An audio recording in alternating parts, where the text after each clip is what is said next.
serahkan hidupku karena kasih-Mu padaku. Sungguh indah dan mulia, Yesus Juru Selamatku.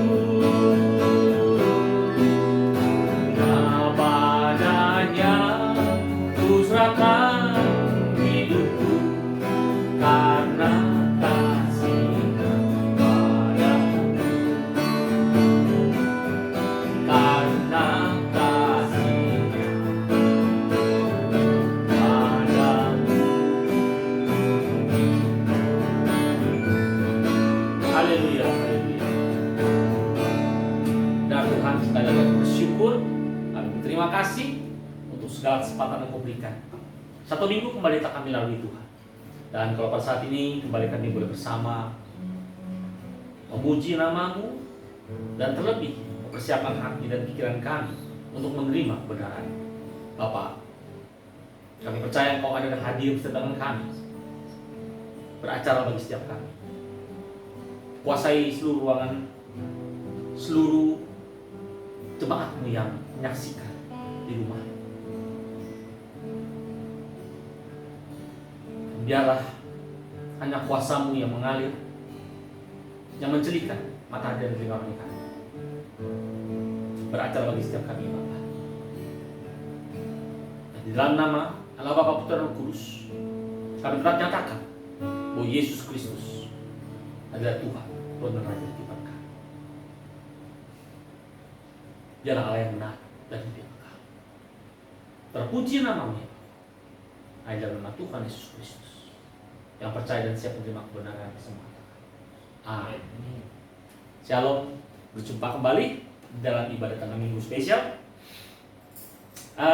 Kita telah memasuki episode yang keempat, ya. Episode yang keempat tentang gereja yang benar atau gereja yang sejati.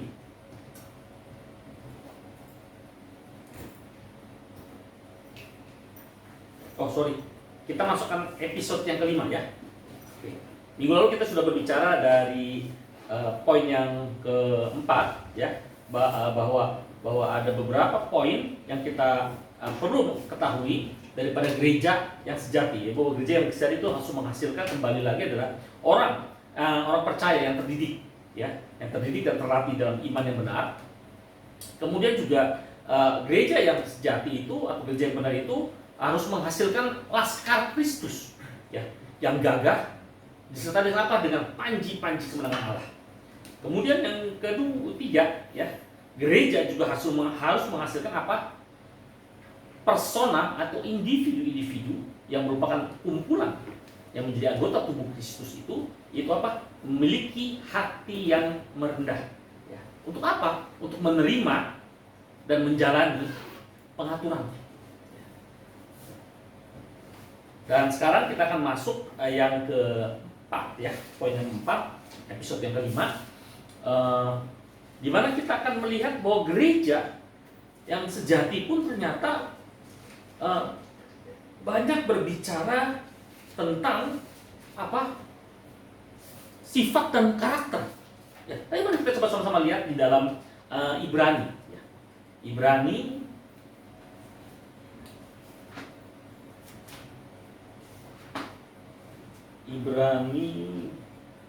pasalnya yang ke-10.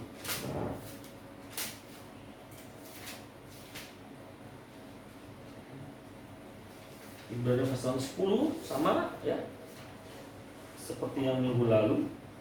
Kita akan mengupasnya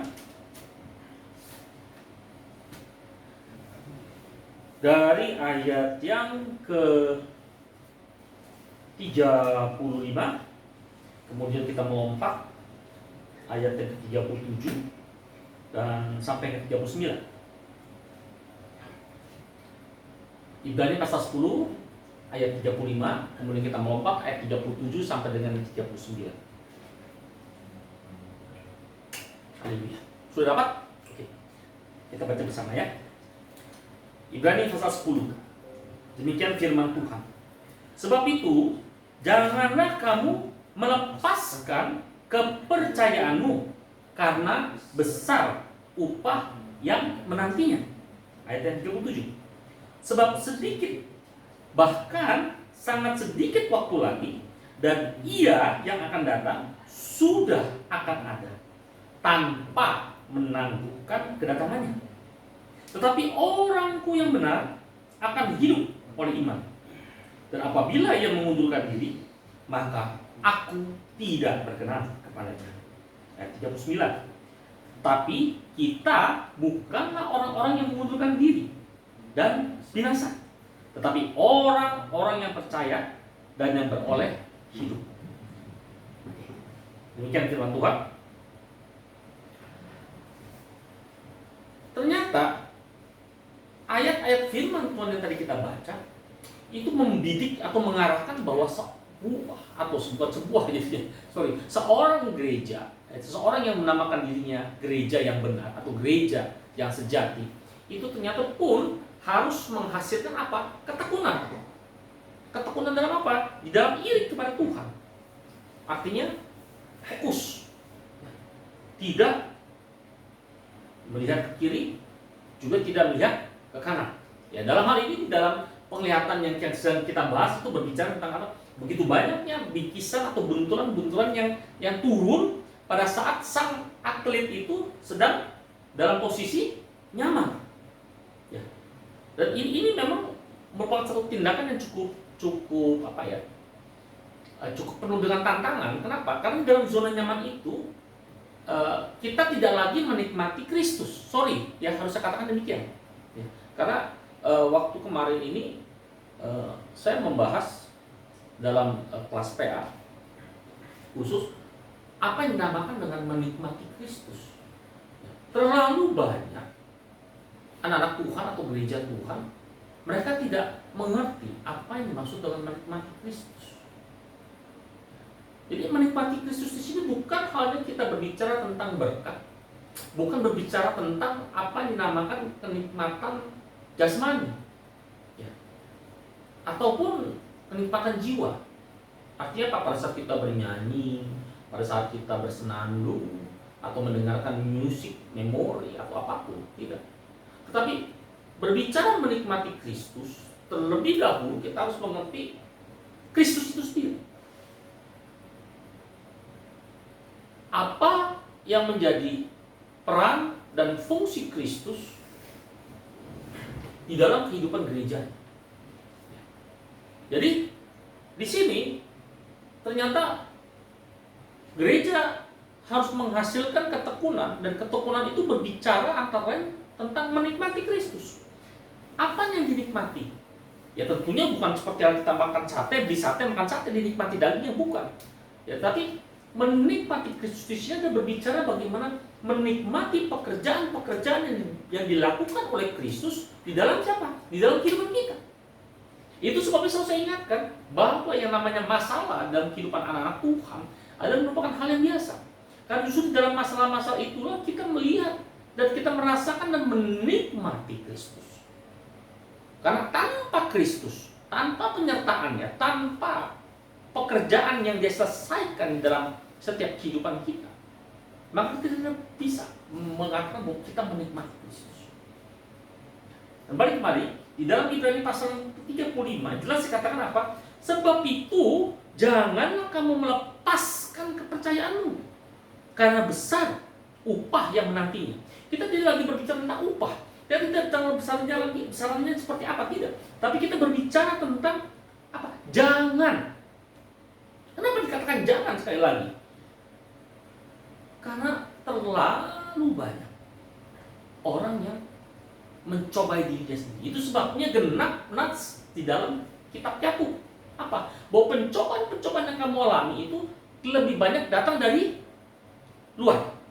Bukan, tapi dari dalam. Karena kita seringkali mencoba-coba. Ya, memang benar, mencoba, memiliki rasa ingin tahu itu adalah satu naluri manusiawi. Tetapi kita sebagai anak-anak Tuhan sudah diingatkan apa? bahwa kita dipanggil dan kita siap untuk dipilih, bukan untuk memilih, bukan untuk mencoba-coba. Ya, jadi ingat ya, kalau kita mau mencoba sesuatu yang berhubungan dengan iman Kristus yang di dalam kita, yang berhubungan dengan visi Allah dalam hidup kita, ingat iklan. Buat anak kok coba-coba. Jadi buat Tuhan mau coba-coba, jangan. Ya. Kenapa? Karena pada saat kita mencoba, itu kita mencoba diri kita. Kalau kita mencoba diri kita, bukan diri kita yang dicobai sebenarnya, tapi siapa? Kristus yang di dalam. Kenapa saya bilang Kristus dicobai? Ya, Kristus dicobai karena kita tahu kita sudah menerima Yesus. Kita telah memiliki dasar itu. Kita cobai dia, tetapi kita tahan dia untuk tidak apa? Untuk tidak bergerak. Kita ikat dia. Ini yang bahaya. Kenapa banyak hamba-hamba Tuhan? Ya, dalam tanda petik banyak pendeta-pendeta yang terkenal, yang besar, bahkan yang udah diurapi sekalipun, atau sampai contoh paling gampang Daud. Siapa lagi? Abraham, orang yang dipilih, dipanggil. Mereka selalu bisa jatuh. Kenapa? Karena mereka dengan kata apa? Mengizinkan mencobai dirinya sendiri. Daud di tengah-tengah peperangan, mengapa dia sempat-sempatkan waktu untuk berjalan-jalan di sotoh istana? Harusnya tidak. Harusnya dia memikirkan bagaimana strategi perang yang baik. Bagaimana dia memenangkan peperangan-peperangan itu bersama dengan Allah. Tapi ini tidak. Dia sempat mengambil waktu untuk bersantai. Dan tentunya tidak mungkin dia tidak mendengar berita terlebih dahulu. Pasti dia sudah mendengar berita. Ada sesuatu yang dapat dia lihat di atas sotoh istananya. Begitu pula Abraham. Dia tahu bahwa janji yang diberikan Allah kepadanya akan diberikan keturunan hanya melalui istri sahnya. Tapi pada saat disodorkan, pada saat diberikan, hati-hati. Nyaman tidak maka tidak ditulis.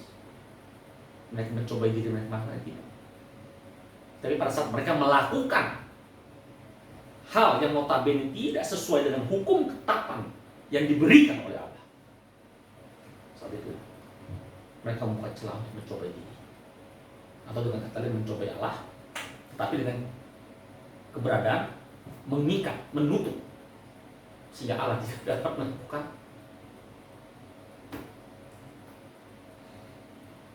apa-apa. Ya. Jadi pada saat dikatakan janganlah, ya. Jangan, artinya tidak. Jangan buat celah satupun. Ini yang bahaya. Coba sekali-sekali merokok, nggak apa-apa. Coba sekali-sekali minum, coba sekali-sekali berjudi, coba sekali-sekali begini, coba hati-hati. Karena harus saya katakan, dosa itu nikmat. Sekali lagi, dosa itu nikmat. Nikmat untuk siapa? Pertama daging. Kedua, buat si pendakwa. Dia yang menikmati, kenapa? Karena dia yang nonton. Dia melihat, dia menonton. Tetapi Allah yang dalam kita, para malaikat yang melihat kita, akan merasa sedih. Mereka tidak menikmati. Mana ada orang yang melihat anaknya berbuat salah? Ya. Mana ada orang tua yang melihat anaknya berbuat salah, terus dia menikmatinya? Terus memberi semangat, ya terus, ayo terus. Saya rasa nggak ada. Jadi pada saat dikatakan jangan, artinya apa? Sekali lagi, tidak mencoba. Ya, tidak mencoba. Makanya kenapa kadang-kadang kita suka kasih satu ungkapan kalau lagi jalan, lagi tugas, lagi berlari, lagi bertanding atau apa, pakai kacamata kuda. Nah, dia nggak bisa lihat kiri kanan. Dia lihatnya ke depan terus. Ya. Sama, atlet yang sedang berlomba lari, apalagi dia lomba lari sprint 100 meter. Gitu pula renang. Coba kalau dia sempatkan diri untuk tengok-tengok, pasti dia ketinggalan. Kalaupun mereka ingin melihat kondisi kiri kanan dia hanya dengan melihat aja. Udah berani, sebab pada saat dia sedang berlari dan dia menengok, pasti posisi lari dia berubah nggak? Berubah. Pasti berubah. Sama. Kenapa? Seseorang pengemudi mobil pada waktu dia harus memarkirkan kendaraan dengan posisi mundur, selalu dianjurkan tidak menengok ke belakang. Karena pada saat kita menengok ke belakang dari ke kanan atau belakang kiri, itu pasti membuat setirnya berubah. Itu soalnya harus diperhatikan apa? Cukup dengan kaca tengah, belakang, dengan kaca spion kiri kanan. Itu yang ditetapkan Allah. Karena Allah tahu, walaupun kita telah menjadi gerejanya, walaupun kita sudah memiliki dasar yang benar, tapi tetap kita masih memiliki keterikatan dengan daging kita. Dia tahu. Dan ini bukan hanya Allah yang tahu, tapi iblis, si pendakwah pun tahu. Itu sebabnya dia hanya menunggu. Dia hanya menunggu satu kesempatan. Jadi pada saat dia melihat kita sebagai gereja duduk santai leye-leye, itu ada kesempatan buat dia. Hati-hati. Kemudian apa dikatakan lagi dalam ayat yang ke-35 itu? Janganlah kamu melepaskan kepercayaanmu. Melepaskan kepercayaanmu. Ya, tadi saya katakan untuk mencoba saja harus hati-hati. Kenapa? Karena pada saat kita, ya, ini ada contoh, saya ambil contoh ini. Seseorang kekasih, sepasang kekasih, ya, A dan B, pada waktu dia memulai hubungan, pasti ada trust satu dengan yang lain. Ada. Tapi pada saat satu pihak mencoba melirik atau bermain dengan pihak ketiga, maka itu berarti dia sudah mulai melepas tidak kepercayaan terhadap pasangannya utama.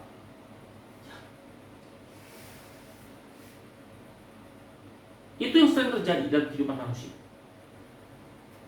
Ya, dalam hubungan kita dengan Allah, dalam hubungan kita dengan Tuhan kita Yesus Kristus, yang notabene adalah Dia mempelai pria kita. Itu sering terjadi. Dan itu saya selalu ingatkan, hati-hati. Pada saat kalian sudah memiliki status sebagai anak, dan pada saat itu kamu tetap mempermainkan waktu, tetap mempermainkan status tersebut, tidak melakukan fungsi dan peran kamu dengan benar, hati-hati. Kenapa? Karena pada saat kamu menjadi anak, hidupmu sudah diatur oleh Allah. Hidupmu diatur oleh Roh Kudus. Dan jangan katakan selalu bahwa Allah kita adalah Allah yang penuh kasih, Allah yang welas asih, yang selalu memaafkan. Gitu. Allah kita adalah yang pencemburu. Lebih cemburu mungkin dari pasangan hidupmu. Lebih cemburu mungkin dari siapapun yang ada di muka bumi ini. Itu sebabnya ditetapkan di dalam 10 hukumnya. Jangan ada padamu ilah lain. Jadi, kan dulu saya sudah pernah katakan di dalam pelajaran PA tentang penciptaan, bahwa sifat dasar yang dimiliki oleh manusia ternyata itu pun dimiliki oleh Allah kita. Jadi kalau manusia punya sifat dasar suka pencemburu,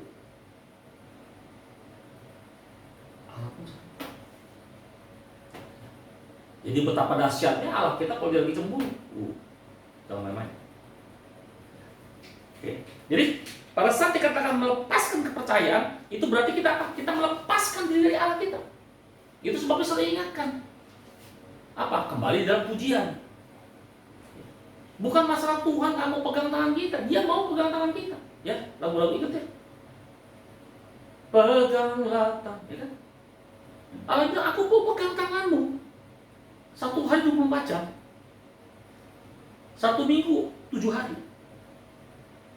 Bisa nggak 1 minggu 9 hari? Nggak bisa deh, jadi 1 minggu 7 hari aja ya. Kitanya mau nggak dipegang? Tuhan tahu. Tuhan tahu. Itu sebabnya kita tidak perlu marah kepada anak-anak kita yang masih kecil-kecil, ya, yang masih di bawah usia 5 tahun. Kalau lagi jalan-jalan, dipegang tangan terus dia melepaskan diri, nggak usah marah. Kenapa? Itulah sifat kita terhadap Bapak kita. Jadi pada saat kita melirik dan kita mulai mencoba sesuatu, maka itu namanya kita melepaskan diri dari dia. Kita menanggalkan kepercayaan. Dan tentunya bukan kepercayaan kita sama dia. Ya. Atau di tempatnya bukan kepercayaan kita sama dia saja, tapi yang utama adalah kepercayaan dia kepada kita. Bersyukur karena saya kata terus kegeleng kepala. Kenapa? Karena manusia itu begitu luar biasa. Kenapa luar biasa? Kita lihat saja bahasa Israel. Begitu, apa sih kalau orang Cina bilang auban? Begitu tegar tengkuk, begitu keras kepala, tapi tetap Allah mengasihi. Maka saya harus katakan bersyukur. Tapi sekali lagi, bukan berarti tidak ada punishment. Selama kita hidup di dalam dunia, hukum, reward, dan punishment itu ada. Itulah hukum Taurat. Jadi pada saat kita mencobai, kita keluar dari jalur dia, pasti ada punishment. Secara fisik pasti ada. Tapi sasaran roh pada saat kita datang bertobat di hadapan dia dan kembali, dia akan hapus. Bersyukur. Kemudian apalagi yang kita lihat di dalam ayat 35 itu? Setelah dikatakan jangan melepaskan kepercayaan, kemudian kita melompat ke ayat 37. Apa? Sebab sedikit waktu lagi. Ya, diingatkan waktunya tinggal semakin dekat. Ada beberapa orang mengatakan, bertanya mas aku, kok waktu makin cepat ya? Waktu pertama kali kita masuk tahun 2020, karena Januari banjir, waduh kayaknya ini ya lama ya. Tapi tau-tau langsung pas didatengin musibah lagi, demi musibah datang sampai akhir datang COVID-19, ternyata cepat sekali waktu itu. Tanpa terasa kita sudah di bulan Juni, sudah mau masuk minggu yang kedua. Anak-anak yang sekolah sudah mulai terima rapot kenaikan kelas. Padahal di awal-awal Januari masih mulai semester terakhir, ya kan? Yang kuliah pun sama, yang bekerja pun sama. Makanya saya bilang, gak lama lagi kita Juni, Juli, Agustus 17-an loh, ya, kemerdekaan Indonesia. Gak lama lagi kita masuk kan. Kalau udah masuk ke Berber, September, Oktober, langsung deh.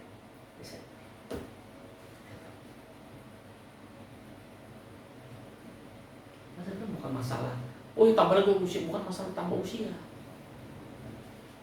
Sampai sejauh mana kalian sudah berlari? Sampai sejauh mana kalian sudah mempersiapkan diri kalian? Kira-kira yang tahu waktu. Ya. Jadi pada saat dikatakan sangat sedikit waktu, ini berbicara tentang, sekali lagi, jangan kita membuang kesempatan-kesempatan yang diberikan. Waktu bisa dibuang nggak? Enggak, karena waktu itu berjalan terus. Tapi justru di dalam waktu yang diberikan oleh Tuhan itu ada kesempatan dan kesempatan dan kesempatan.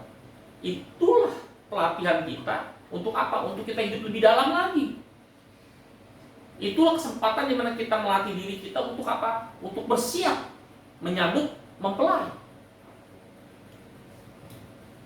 Jadi sekali lagi saya harus ingatkan, peristiwa 10 gadis yang menjemput mempelai itu tidak berbicara 10 gadis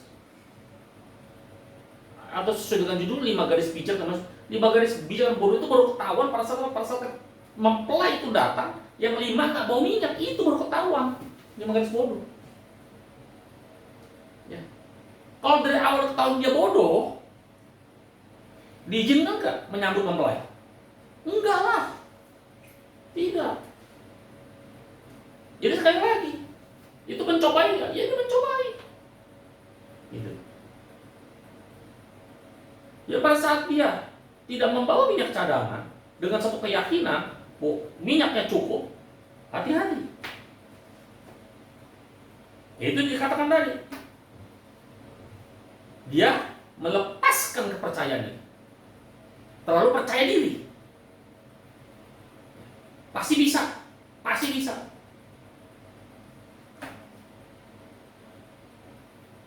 Bayangkan, Yesus aja sebagai anak domba Allah, dia tidak pernah menyatakan apa. Oke, sekarang juga kita berangkat ke rumah Lazarus setelah dia mendengar berita Lazarus meninggal. Tidak. Nah, karena dia tahu waktu dia diatur oleh Bapa. Dia nggak serta-merta langsung oke begini, enggak. Oke, tanggal sekian bulan sekian saya akan disalibkan, dan tanggal sekian tanggal bulan sekian pun saya akan bangkit. Enggak. Tetapi dalam perjalanan dia bilang apa? Waktunya sudah tiba. Aku diserahkan. Dia menunggu.